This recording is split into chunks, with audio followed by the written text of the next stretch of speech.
Hello guys, magandang umaga UAE, pero magandang hapon Pilipinas. Ito, pupunta na naman si Inday sa grocery. Bibili ako ng pang spaghetti.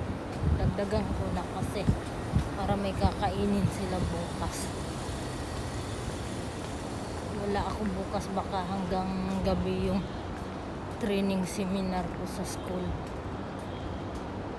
Kaya hindi nga ako nag-commit sa simbahan dahil nga sa baka abutin ng gabi yung aking mga training seminar. Kaya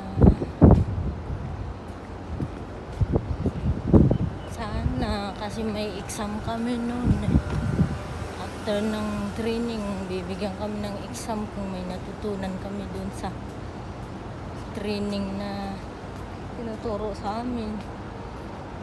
I pray na mataas yung score makuha ko sa exam. Kasi yun, para mabigyan kami ng certificate kailangan namin maipasa yung exam.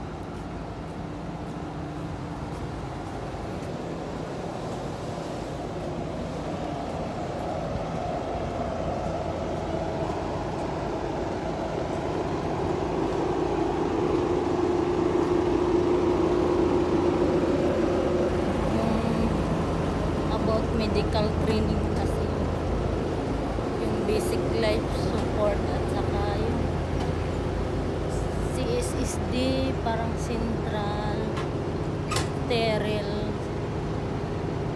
supply department, mga ganun.